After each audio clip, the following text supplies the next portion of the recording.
ആഹാ ആകെയുള്ള ഒരു ടൗസർ ഇട്ട് കണ്ട് കളിച്ചാൻ പോയിക്കേ ഓന്റെ കോട്ടൽ എന്ത് ഞാൻ എടുക്കും ഞാൻ കുട്ടാപ്പിയാ എന്നാ ഗോള് ജേഴ്സിയില്ല ടൗസറും ഇല്ല എന്റെ ഞാൻ കളിച്ചാനും ഇല്ല ഞാൻ അടുത്ത ബനാന കിക്കാട്ടോ അന്റെ ഉള്ള ബനാന ഞാൻ ഒന്ന് കട്ട് ചെയ്യണത് ഇന്റെ ബനിയനത്തിലും ടൗസറിലൊക്കെ ചളിയാക്കിക്കേ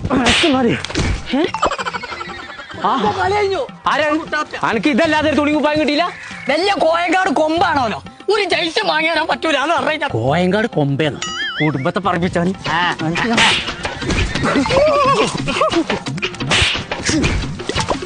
ഈ ഒരു കട്ടക്കാലം ഇവിടെ ഉണ്ടായിട്ടാണ് കുഞ്ഞപ്പോ നിക്കണേ കുഞ്ഞാപ്പോ എനിക്ക് ജെയ്സി അല്ലേ വേണ്ടത് അപ്പൊ അതന്നെയല്ലേ പറഞ്ഞേ നമ്മളെ ഹാഫ് വെള്ളാൻ പുറത്തുണ്ടേ പോയോ ഇല്ല പറ്റിയ ഇവിടെ ഉണ്ടോ ഹാഫ് വെള്ളാൻ പുറത്തുണ്ടേ ബോഗി എന്ന് പറഞ്ഞിട്ട് ജെയ്സി അടിച്ചിട്ട് ഒരു ഫാക്ടറി അവിടെ പോയിക്കാണ്ട് അനക്ക് പിന്നെ പോയോ ഇല്ല പറ്റിയ അവിടെ പോയിക്കാണ്ട് അനക്കും ഈ ഗ്രൗണ്ടിൽ കളിച്ചിട്ട് എല്ലാ കുട്ടിയാക്കും കോമ്പങ്ങാട് കോയാന്നും കുഞ്ഞാപ്പൂന്ന് എഴുതിയ ജെയ്സി ഇന്റെ വക അതിന് ഞാൻ തോലഞ്ഞാലും വേണ്ടിയില്ല